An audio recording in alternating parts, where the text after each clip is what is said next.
5 Minuten Kolorieren mit Stampin' Up! Meine persönlichen Tipps und Tricks für dich. Heute zeige ich dir die Stampin' Blends. Die Stampin' Blends, das sind Alkoholmarker von Stampin' Up! Geliefert werden sie im Doppelpack. Du bekommst jeweils einen hellen und einen dunklen von einer Farbe und das Ganze dann einmal mit der dünnen Spitze und zum anderen mit der Pinselspitze. Was ist zu beachten? Was finde ich wichtig? Ganz wichtig finde ich, du brauchst eine Unterlage. Die Rückseite wird immer durchgedrückt und deswegen solltest du es dann auf der Rückseite versäubern oder einfach mit einplanen, an welcher Stelle du das malst, und deswegen kommt die Unterlage zum Einsatz. Was probiere ich heute noch aus? Ich habe auf 2 verschiedenen Farbkartons gestempelt und das eine ist der grundweiße Farbkarton von Stampin' Up! Und das andere ist der Farbkarton in Seidenglanz. Was ist wichtig? Das sind Alkoholmarker, also stempel ich mit einem Stempelkissen die Konturen, das eher auf Wasserbasis ist, und das ist in dem Fall das Memento in Schwarz. Ich habe das hier schon mal vorbereitet. Ja, 5 Minuten, das heißt, man schnell loslegen. Was würde ich machen und wie mache ich das? Wir haben letztens im Workshop festgestellt, das macht jeder etwas anders. Ich male zuerst mit der dunkleren Farbe und das kann manchmal auch quer gemischt sein. Da male ich erstmal hier an der Seite so die Kanten. Dann schaue ich ein bisschen nach dem Lichteinfall, also durchaus auf der einen Seite dunkler und auf der anderen Seite dann heller werden. Den Wein, den male ich mal einfach so komplett aus. Bin ja kein Weinkenner, deswegen ist der jetzt einfach nur rot. So, dann nehme ich das hellere, setze das daneben. Was ich auch immer sehr spannend finde, ist der Farbaufheller, den Stampin' Up! Dazu hat. Mit dem kann ich dann wunderbar vermalen.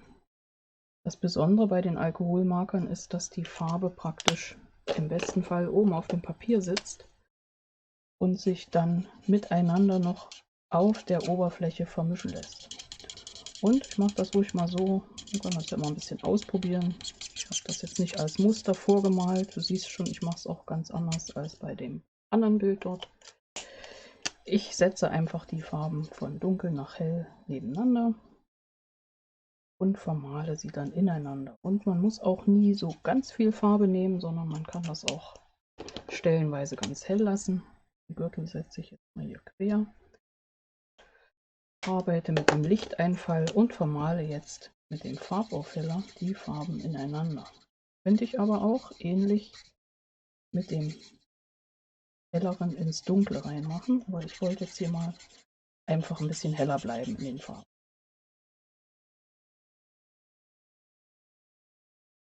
Und du kannst dann immer weitermalen. Das ist auch schön. Du kannst, wenn dir es noch nicht gefällt, dann einfach nochmal Farbe auftragen.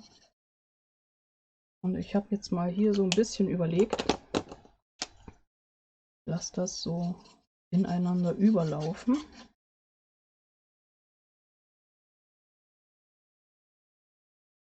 Und mache das gar nicht komplett mit dem Rot, sondern da gibt es wirklich einen großen Schatten von der linken Seite. Dass das aber nicht zu krass ist, setze ich jetzt hier drüben nochmal. Wieder mit dem dunkleren beginnend das hellere oben auf. Male hier nach. Und du siehst, das setzt sich alles so wunderbar ineinander. Dem mal zwischen.